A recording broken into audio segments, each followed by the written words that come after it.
Thanks everybody for joining us at a rather extraordinary moment in American history. And I'm just delighted to have my very best friends in the U.S. Senate with me today for a very informal discussion on some of the issues that I know that are of concern to everybody out there.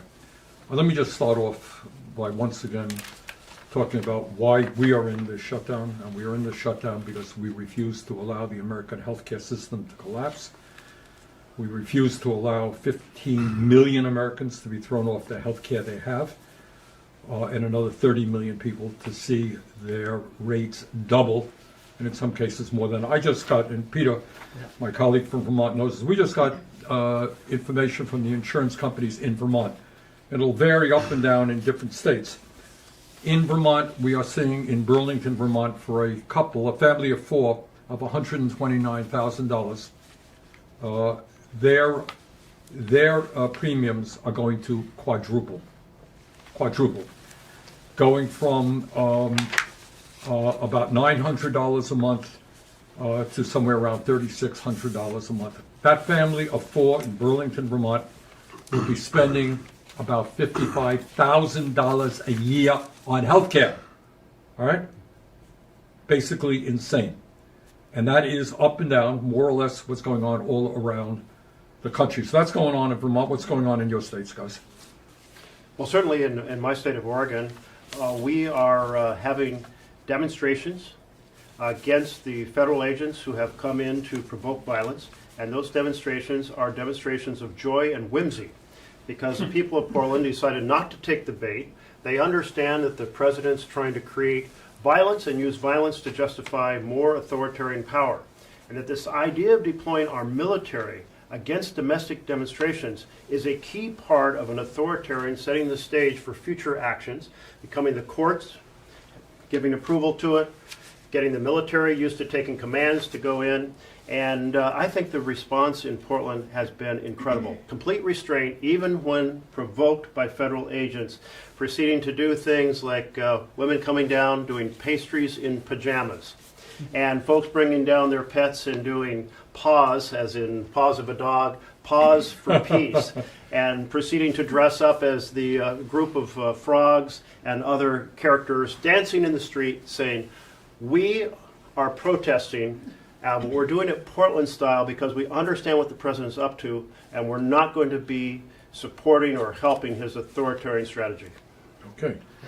Maybe back to healthcare for a second, So, Tina? Bernie, as you were talking, I was just thinking about this email that I got yesterday from a Minnesotan, and she said, first of all, she said, I want to write to thank you for fighting for affordable health care. So people, I think, are paying attention to what this fight is all about. They understand that we have a president who's giving tax breaks to, gazillionaires, but can't seem to find the money to lower healthcare premiums for people that are just regular people. So she says, I logged on to my account today and found that my monthly premium is increasing from $1,000 a month, which is a lot, to $3,163 a month. And she says, this is catastrophic.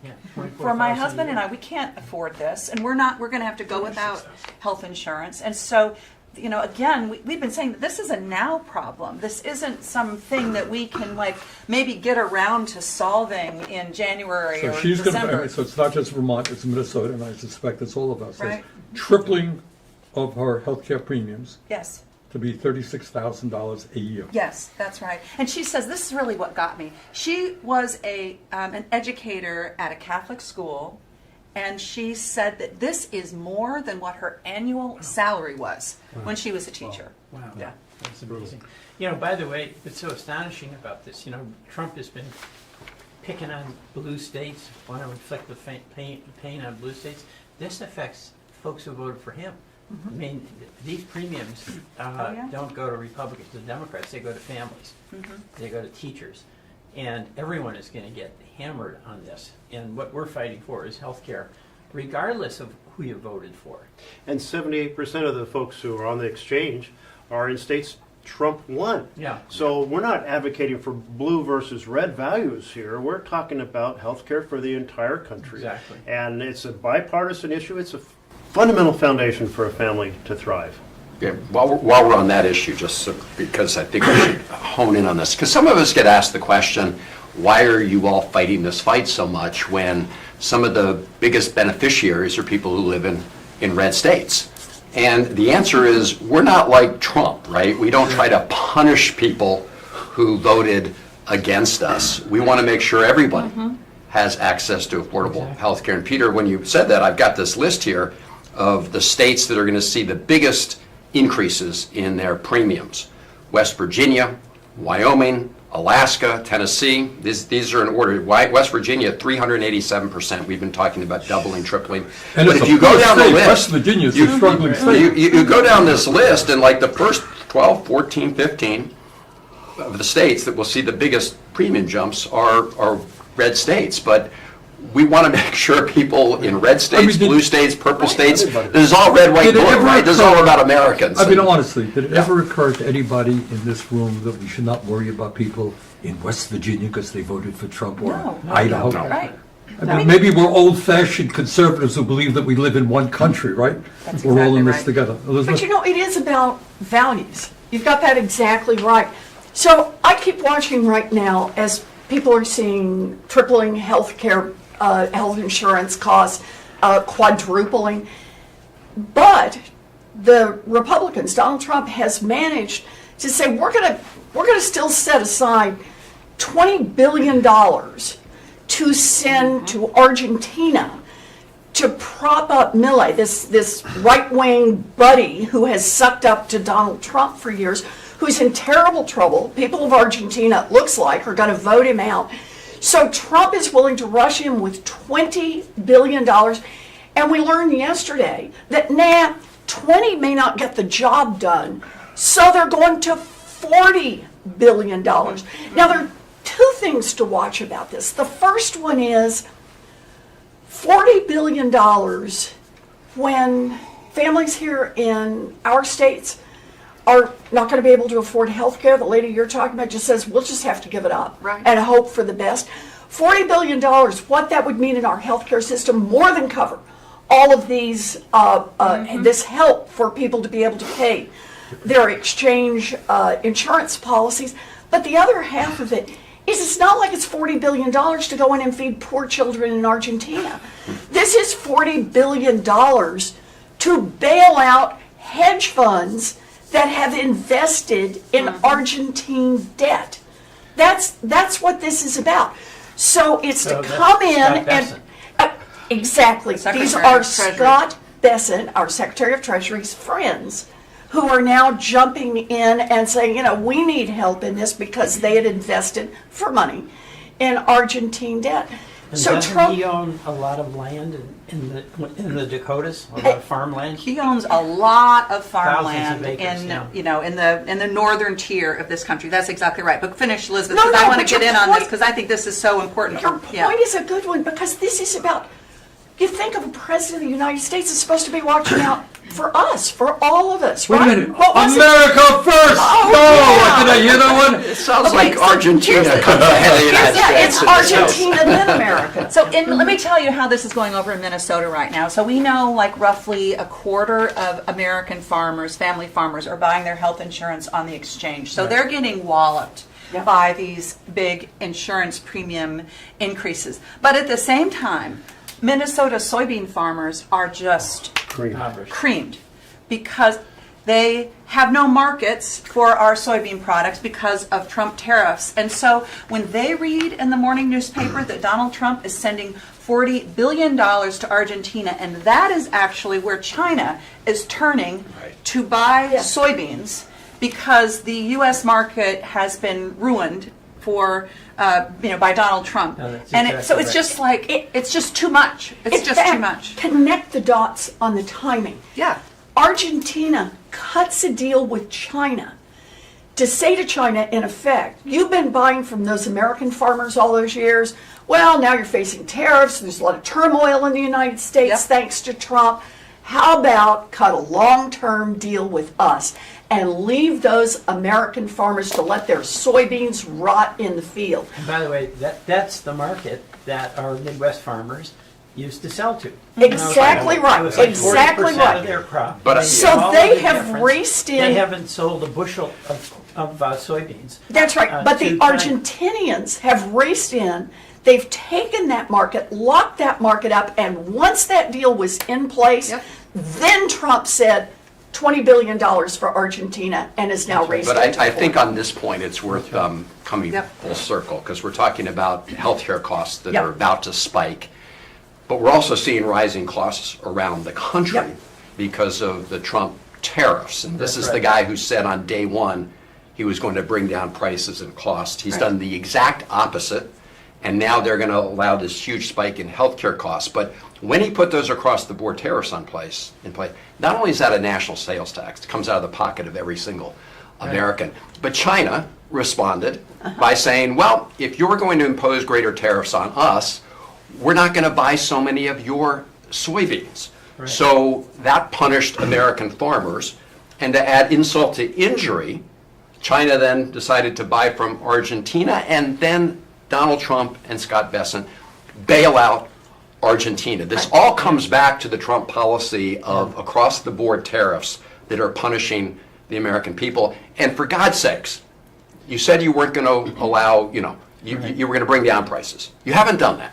But when it comes to healthcare, you're about to increase costs to Right. the American people, in this case, 2, 3, 4 times. So for God's sakes, at least do no harm.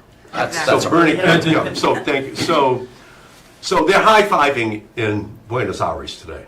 They're very happy on Main Street in Buenos Aires. Thank God Donald Trump has arrived to bail us out. We were about to have a crisis here in our country. Meanwhile, in Burlington, Vermont, they're getting notices that their health care costs are going to skyrocket. Yep. And in Worcester, in Baltimore, in Minneapolis, in Portland, they're all getting these notices that they're going up and that people are going to lose their health insurance. So I just released a report yesterday where 10 million American small businesses or their employees are right now going to be losing the Affordable Care Act support for their health insurance. And those rates are going to skyrocket. So those are American businesses.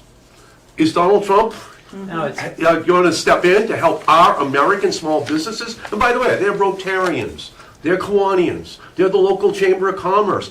They are the heartbeat of the American economy, and they're about to see pretty much an extinction experience. And especially for black and brown and small minority businesses in our country, they live on the edge. If you have a dramatic spike in their health insurance, it's going to be catastrophic. And what the Republicans are doing is they're not even in Washington in the House of Representatives. Say that They're- again. I want everybody to know. Yeah. We're in the middle of a major shutdown. Obviously, there are intense negotiations going on because the Republican Speaker of the House understands how important the situation is. Where are they, actually? But right now, they're in a political witness protection program somewhere in America. They're all not here. They refuse to come to Washington. They're absolutely not to be found. We're waiting here to negotiate with them over those. They've been on vacation for a month. Right. And what they want the Democrats to do after they engage in the biggest financial healthcare heist of all time is that we should drive the getaway car for them. We should just go along with their bill that's going to allow for this economic catastrophe on Main Street all across America, while in Main Street in Buenos Aires, they're high-fiving. Thank you for helping our businesses, but the American businesses are about to have a catastrophic economic event that will I change want to their go lives. to a point that Elizabeth raised last week. I mean, all of us understand the tragedy of what it means for people to see a doubling, tripling, quadrupling of the healthcare costs, people losing healthcare. But there's another point out there, the ancillary effects of these massive cuts in terms of nursing homes, Yep. community health centers, rural hospitals. Who wants to jump in on that one? you know, Yeah, go ahead, Peter. I want to go back to the farm situation because I think no. All right. And That's how leadership works. but it is rural America where we all know people really work hard. They care about their neighbors. Okay, so the health care, those farmers in the Midwest depend on the tax subsidies so they can buy private insurance. Number two, the tariffs have increased their costs. the tractors are more expensive, the seed is more expensive, the fertilizer is more expensive. And then 3, the tariffs led directly to them losing their biggest market.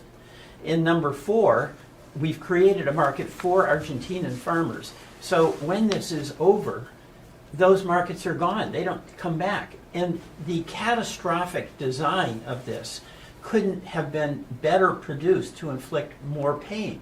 And it's on folks who are largely Trump supporters.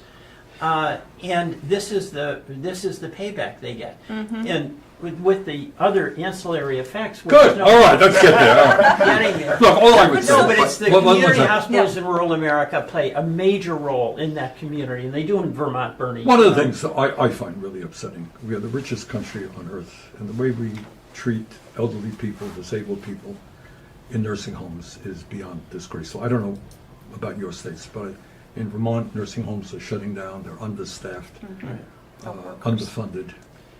Well, yeah, I mean, they called it their big beautiful bill. It was beautiful for billionaires. For everybody else, it sucks.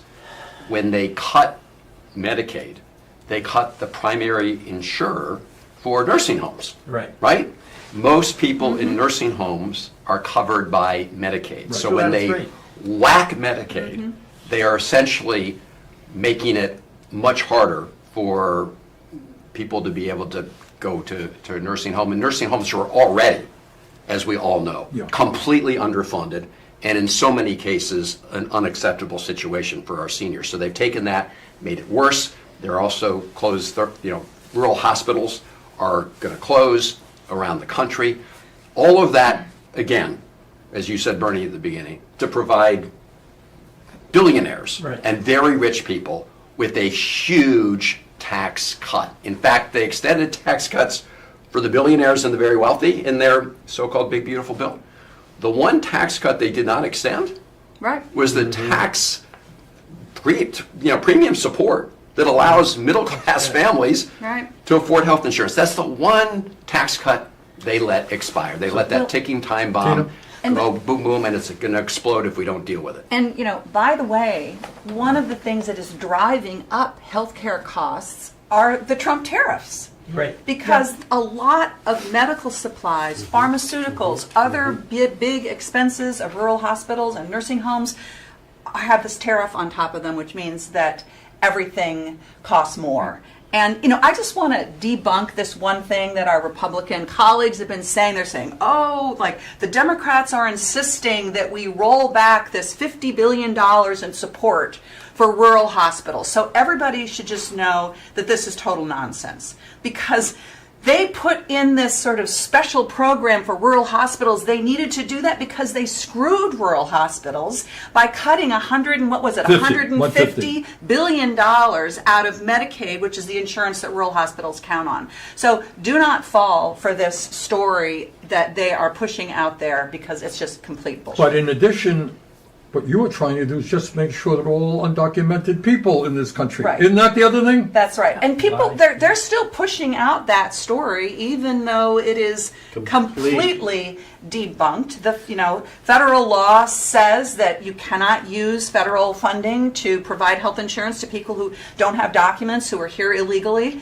And so it's just that they're falling back on this nonsense because they know that they are losing the argument with their base voters who are looking at their health care costs going up and can't afford it. I want to move on to, what Jeff started a moment ago, but before we do that, let me I think I speak for everybody here. We all understand that before the big, beautiful bill, before the massive cuts to healthcare that Trump is pushing, our current healthcare system is broken, is dysfunctional, and we are the only major country on earth not to guarantee healthcare to all people, despite spending twice as much as any other country. So we are aware of that. I think I speak for everybody here who believes that healthcare is a human right, and that's where we got to go. But right now, the immediate struggle is to see that the current healthcare system, as bad as it is, does not collapse completely. If I was to summarize what the conversation has been about, 9 months of the Trump administration making Americans sicker and poor. That's been his agenda. Families lose and billionaires win, as Chris pointed out. but it's also about this authoritarian takeover, because we're discussing tariffs, but the fact is there is no law that gives the president the ability to set tariffs. That's why we've seen no other president do that. We're discussing sending $40 billion to Argentina, but there is no law that said send $40 billion to Argentina. And I want to keep reminding all of us and across America, what we're seeing is a president acting like a king, ignoring the laws that apply to the executive branch, like you can't fire inspector generals, but also stealing the power of the purse. And this is so important because a fundamental difference between a democracy and a strongman authoritarian state is that the Congress, representing the people, that decides what programs will be funded and how much, or is it the head of the executive branch, the president or whatever title you give it. And so we have seen through the strategies Trump has been doing of slowing down funding, freezing funding, impounding funding, running out the clock on the fiscal year and saying, poof, sorry, that funding, well, there was nothing that reversed the law that said well, I was supposed to spend it, but the year is out, so it's gone. And then getting support from the Supreme Court for that strategy, which is you compile these things, underlying all the battles we're talking about, is we have to fight to restore our democracy. We are in the middle of an authoritarian takeover. It is no small thing, the biggest threat to our republic since the Civil War, and we have to stand up, exercise our oath as senators, and reclaim this country for government by and for the people. Right. But part of what Donald Trump is trying to do as his vengeance tour is that because we have stood up and fought back, he says he's firing thousands more federal workers. And he's already been through with Elon Musk and the chainsaw, tried to cut down branches of government that work for the people, like the Consumer Financial Protection Bureau, and just lay people off everywhere he could. I think we all have to be clear on this. It was illegal when he did it when government was open, and it is equally illegal when he does it when government is shut down. But this is about Donald Trump believing that the state, the power of government is his to be used for the vengeance he wishes to wreak on whoever he sees as those who cross him, those who stand up to him, and the power of taking U.S. taxpayer dollars and shooting them off to Argentina or wherever else Donald Trump wants to send them. And you are right, Jeff. That is the action of a king. And we don't have kings in the United States. We need to remind Donald Trump of that. Yeah, so we've got a crisis right now, and these hedge fund guys, they want to get their payback for their support for Donald Trump in the election. And the three top hedge fund managers in America made more money last year than all 120,000 kindergarten teachers in our country combined. Okay, who did more for our country last year? Like those 120,000 kindergarten teachers or three hedge fund guys? They're the ones that are going to get bailed out in Argentina and here. And simultaneously, he wants to destroy the entire Department of Education Yep. and the EPA, take that funding, and then with a Robin Hood in reverse strategy, give all that money in tax breaks to billionaires and millionaires, to hedge fund guys. And so health is the first wealth for every family.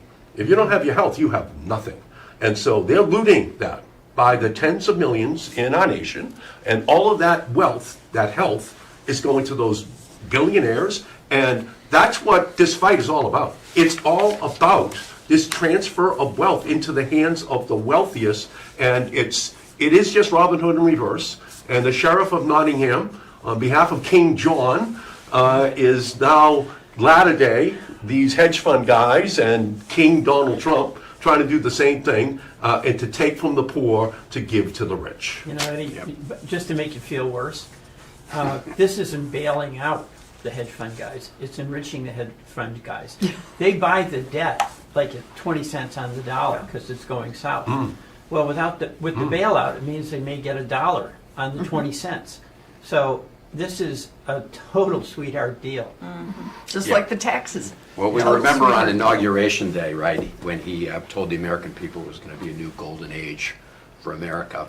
But the people he was really talking to were the people sitting right behind him, Elon Musk, Mark Zuckerberg, the other billionaires. This cabinet is Who just made- filled who with made these more than cabinets. all The of ones the with the righteous. gold. Right, the ones with the gold. That's what he means by golden age. Yeah. More gold for the already rich in Right. America, and he is determined to shut down all opposition. I mean, that's what authoritarians do. And, Right. Elizabeth mentioned, we don't believe in kings in America. So tomorrow, everybody will have a chance to say we don't have kings in America. And why this is important, though, is Donald Trump is trying to use intimidation and the force of the federal government to silence people and get them to shut up.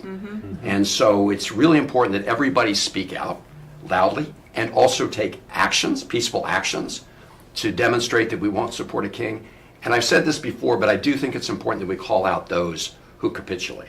Because when Right. big institutions with lots of resources, whether they're law firms law or firms, universities or universities. whoever they may be, when they cave in to the bully just gets hungrier. And they're putting the rest of our rights at risk. And so this is a moment where everybody's got to stand up. I saw that list of all these billionaires and companies that were going to finance the new Trump ballroom at They're the having White dinner House. with them Right. tonight. So but this is an example of what's the problem is. And we need all of those organizations, those businesses to say, our democracy That's right. means more to us than making money. Unfortunately, that's not their view. Their view is making billions is more important than our democracy. That's why all of us and people all over the country need to stand up. Well said. I'm ready. I just want to maybe end on the note that Ed raised. Every day there's something else, and people are distracted and overwhelmed. But I want you, and Chris made this point, I want you to think back to Trump's inauguration, who was standing right behind him. The richest people in the country. And 10 months later, how are those people doing? They have been making zillions and zillions of dollars. They're doing phenomenally well. How you doing? How you doing when you walk into the grocery store? Can you afford decent quality food for your kids? What about your rent? What are you paying? 40, 50% of your income in rent? And now you're dealing with health care? Double, triple, quadruple, or maybe you're going to lose your health care at all. So in the middle of all of this distraction, this flooding the zone, a new crisis every day, pay attention to the fundamental issue. The billionaire class has never, ever had it so good. They are funding Trump. They are delighted. And you and all of us are struggling. So I think Chris said it best. We got to stand up. We got to fight back. Too many Americans fought and died to defend American democracy. We're not going to let Trump and his oligarchic friends take it away from us. Right. On that note, Thank thank you. you all On that guys. note, All right. Standing up is Yeah. patriotism. Thank you. Like that. Thank you. Yep.